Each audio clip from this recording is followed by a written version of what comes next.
Hi! Hello! నమస్తే. I'm back again with another review. మన slogan తెలుసుగా, బడ్జెట్ ఉండే థియేటర్‌లో ఉండాలి. లేకపోతే ఇంట్లో సినిమా చూసేయాలి.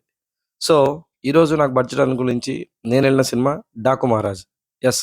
బాలకృష్ణ గారి 'డాకు మహారాజ్' చూసేసానండి. అండ్ ఈ సినిమా రివ్యూ విషయానికొస్తే నా ఫీలింగ్ ఏంటంటే ఇదొక యావరేజ్ 'మహారాజ్'. యెస్. నా ఫీలింగ్ అదే అండి. ఎందుకంటే సినిమా బావుంది. యావరేజ్‌గా ఉంది. ఏంది 2 చెప్తున్నాను అనుకుంటున్నారా? ఏం లేదండి. టిపికల్ బాలకృష్ణ గారి ఫ్యాన్స్ కోసం తీసిన సినిమా మాదిరి అనిపించింది. స్క్రిప్ట్, స్టోరీ అంతా రొటీన్‌గున్నాయి. బట్ ఏంటంటే కమర్షియల్ ఎలిమెంట్స్‌తో ఫుల్‌గా ప్యాక్ చేసేసి బాలకృష్ణ గారిని హైలైట్ చేసుకుంటూ, తమర్ గారి బ్యాక్‌గ్రౌండ్ స్కోర్ ఇంకా కొంచెం ఆ ఆరాని ఏమంటారు దాన్ని ఎన్హాన్స్ చేసుకుంటూ సినిమా తీస్తే ఎలా ఉంటదో అలా ఉందండి.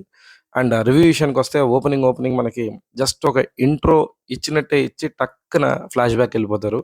సో, ఫ్లాష్ బ్యాక్‌లో ఒక ఫ్యామిలీని ఎస్టాబ్లిష్ చేయడం, ఆ ఫ్యామిలీలో ఒక చిన్న పాపకి ప్రాబ్లమ్ ఉండడం, ఆ ప్రాబ్లమ్‌ని సాల్వ్ చేయడానికి ఎవరొస్తారని ఎదురు చూస్తుంటే బాలకృష్ణ స్క్రీన్ మీదకి రావడం. ఏంటి కథ ఎక్కడో విన్నట్టుందా? కథ ఇటువంటి కథలు మనం చాలా చూసుంటాం.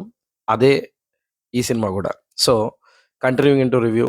సో, బాలకృష్ణ రావడం, ఆ పాపని సేవ్ జేసేయడమే కంగనం కట్టుకొని సేవ్ చేస్తూ ఉండడం.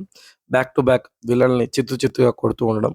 కట్ చేస్తే ఎండింగొచ్చేటప్పటికి ఆ పాప ఎవరనేది, అసలు ఆ పాప వెనక స్టోరీ ఏంటి అనే డెప్త్‌లోకెళ్తూనే మీన్‌వైల్ ఆ పాపకి, బాలకృష్ణకి ఎటువంటి కనెక్షన్ ఉంది అనేది డీటెయిల్డ్‌గా ఫ్లాష్ బ్యాక్ స్టోరీలో చెప్పడం జరిగింది. అండ్ దీంట్లో ఇంకో విషయం ఏంటంటే అసలు బాలకృష్ణ 'డాకు మహారాజ్‌గా' ఎందుకు మారాడు అనేది గూడా కథలో ఒక భాగమే. సో, ఇంతే అండి కథ సింపుల్‌గా. సో, చాలా సినిమాల్లోగానే టెంప్లెట్ మూవీ అని చెప్పొచ్చు. సో, ఈ టెంప్లెట్ యేసుకొని ఆహ్, మంచి ఫైట్స్‌తో యాక్షన్ బ్లాక్స్ కరెక్ట్‌గా వాడుకుంటూ స్టైలిష్ బాలకృష్ణని చూడాలనుకుంటే ఈ సంక్రాంతికి మీరు ఈ సినిమాకెళ్ళిపోవచ్చు. ఏదైనా డిఫరెంట్ సినిమా చూడాలనుకుంటే ఆహ్, ఈ సినిమా స్కిప్ చేయొచ్చు. ఇది నా పర్సనల్ ఒపీనియన్ అండి. మీ డెసిషన్ మీరు తీసుకోండి. కథ మాత్రం చెప్పాగా టెంప్లెట్ కథ.